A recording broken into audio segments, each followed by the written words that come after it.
Tomáš Baldýnský is a well-known TV writer and producer whose most recent work was the hit comedy Kosmo. He's also worked over the years as a newspaper columnist and film critic, among various other activities. Our tour of Tomáš Baldýnský's Prague begins in the city's Letná district at Club 777. It's a dingy, open all-hours bar with slot machines in the back. It's my favorite spot in Letná. I live here now, and I don't know if your listeners know that, but Letná is full of this like modern cafes, and they treat you with flat whites and fair trade soya chinos, stuff like that.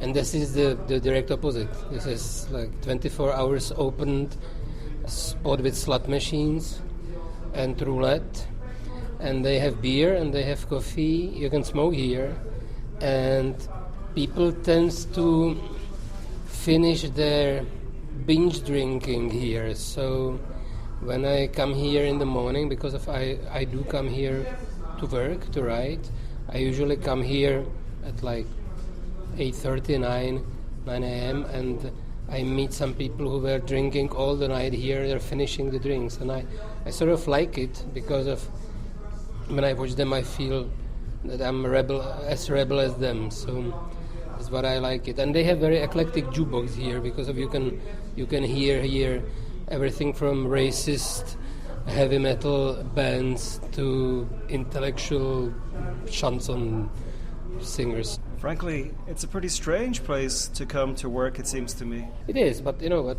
Just today I was demoted in Czech TV, and they took away my office because I didn't go there that often. So they told me, okay, so we will change you to home office now. But I can't work at home. And when I was smoking, this was the only place I could go and write and smoke. The other thing is, I don't know if you have it, but if you go to this like intellectual coffees, you see basically that everyone is like you, because everyone is sitting there with their laptops and writing. And I hate that. So I come here and there is nobody like me. Homeless guys are coming here, and skinheads are coming here. So you can just like observe people and write about them, so which is much easier than in the other cafes. And as a writer, do you find yourself listening into people's conversations here? Yeah, of course, it's great. But you can't use it. It's just like for you the distraction, because we say, okay, I am the writer, so I will listen to them and then I will write it. You don't write it because it's of no use, but it's usually very funny. And who are the clientele here? On my way here, I met an old friend of mine, and he said that he used to come here sometimes, and he thought it was a place where sometimes off-duty police came, and also criminals. Yeah, I believe that this is the spot where everyone comes. I see the drug dealers here, and I see, for example, my partner who is the novelist, and she comes here as well. So I believe this is like most eclectic place in Prague. You're saying you live here at Letná. Letná is maybe the most hipsterish part of Prague now. How do you feel about that development? I just sort of hate it because I say what every hipster says, that I was here first. I liked it here before all of the others. But it's sort of difficult to live here now because it's getting more and more expensive. And people who live here tend to make me furious when I see them running around on their electric scooters with IMAX in the designer bags. So I'm sort of thinking to moving somewhere else.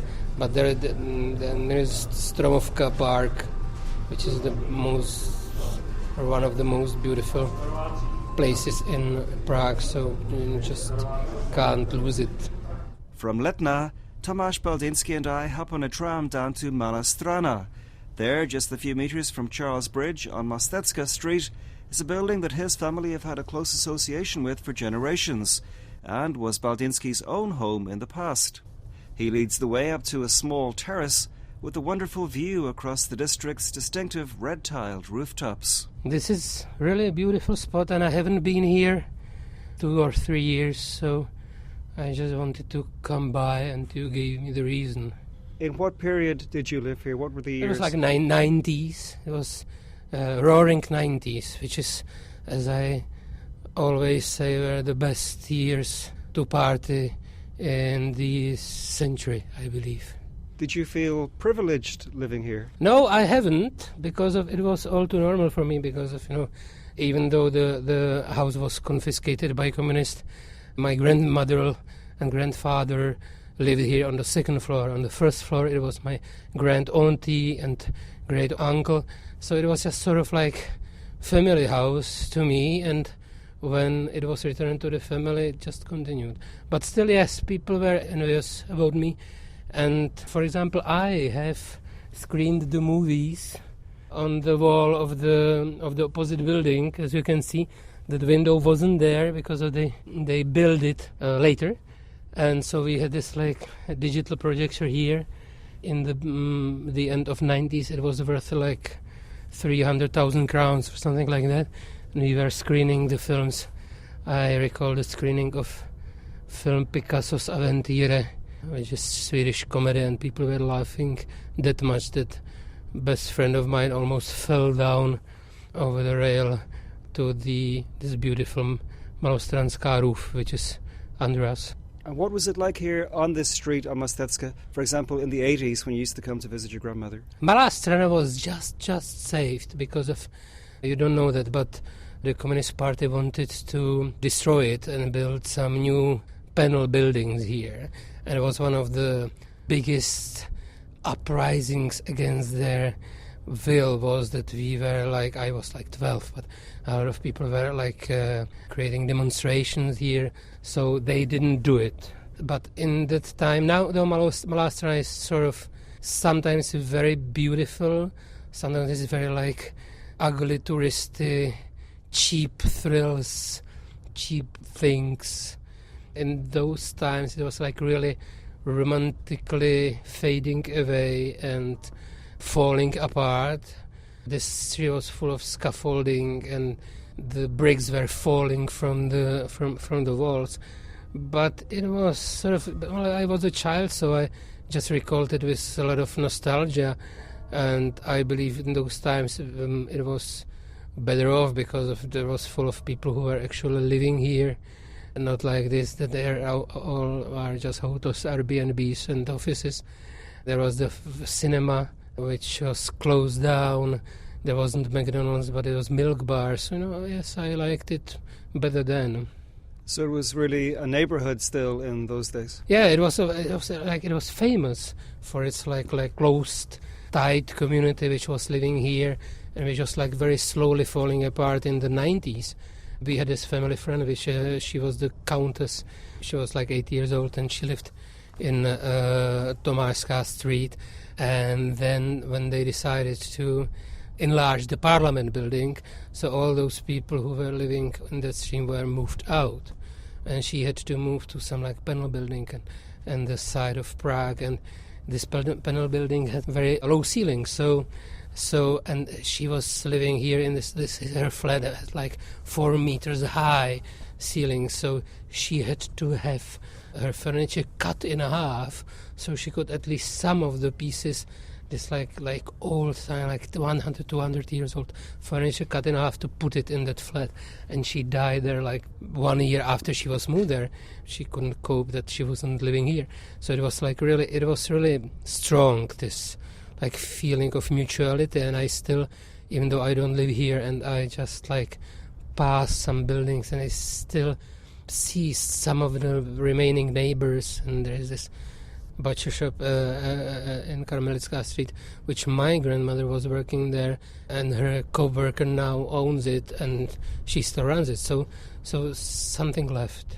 What do you know about the history of this building here? Yeah, I know it was built in there was the other building which was torn down, and this was built in the beginning of the 20th century.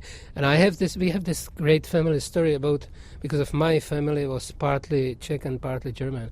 And my great-great-father was Czech, and my great-great-mother was German. And they had this deal that they will raise the kids halfway, that the guys will be raised Czech, and the daughters will be raised German. And the great-great-mother she was a Nazi. She really loved Great Germany, and great-grandfather was like really Czech nationalist. So they had this like really difficult marriage. And when Adolf Hitler came in Prague after it was occupied by German forces, he was like going in the open car on so-called Royal Road, which starts at Old Town Square and goes up to the castle. So he had to pass our house. And when he was very near, great-grandmother opened the chest, and she had the hidden Nazi flag there. She like shove it out the building so Hitler would see that there is like Nazi living in the heart of Prague. I mean, my great-grandfather saw it, and he like shoved it back, and she shoved it out, and and he shoved it back, and so Hitler was going down the building, and there was this like Nazi flag. It was going in and out. And then great-father knocked the great-grandmother down, and he dislodged her jaw, as family says. So this is our famous part of history story. The final stop in our journey through Tomáš Baldýnský's Prague is the downtown boulevard Národní, today perhaps most famous as the spot where the Velvet Revolution kicked off in November 1989. When we arrive, I'm unaware of why our guide has selected this location. Two reasons. The first is that we're standing in front of the building, which is very, very important for Czech cinema. It's Národní 28, where it used to be the place from which the Czech distribution was run during the time of communism. So it was the building where it was decided that Raiders of the Lost Ark will be distributed in Czech cinemas, which was why I'm doing films now. And more or less this building is important for my career, because of this building is where I became what I am now, which is a writer producer of the TV series, because of I had the office here, which was meant to be my producer's office, and I was supposed to read the script of others and tell them if they're good or not. And I became that frustrated that I didn't like them, so I started to write them myself, which is what I'm doing now ever since. So it was I had the office here.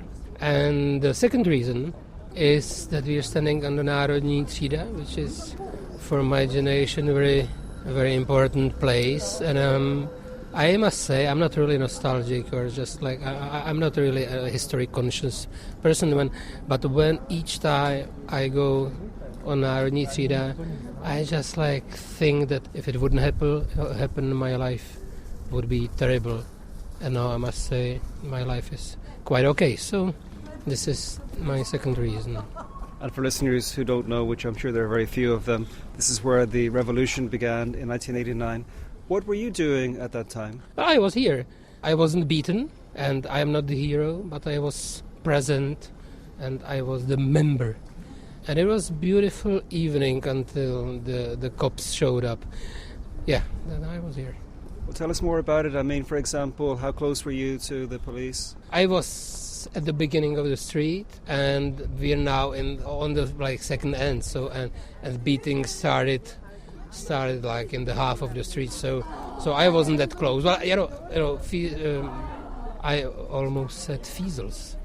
Cops were everywhere, but the cops who beat people weren't in proximity of me. So we just ran away because that's what you did at the time.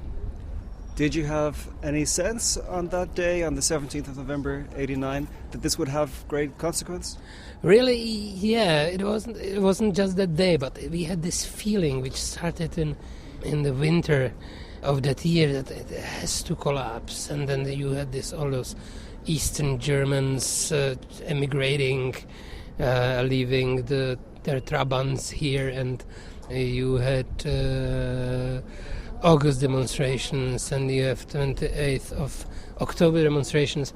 So it was just, we knew that it will be near, and we were just discussing with the friends there, and I said it couldn't be this, because it would be too symbolic, that it would be 17th of November, which is this incredibly important date from the beginning of the World War II. in 39. So I said it can't be 50 years after that directly, because it would look stupid in the history books. And it happened. My final question, Tomáš, it's a big question. How do you view the way Prague has developed since that time as a city? Well, it's great. It's great because of it's a living city. It's modern. They're not people like killing each other much. It's not destroyed that much, even though there's a lot of new buildings I hate really even to think about. But it's sort of, and it has like these generations are changing, and parts of Prague are in fashion and out of fashion, and it lives and it's beautiful, and I wouldn't live anywhere else. Maybe Canada.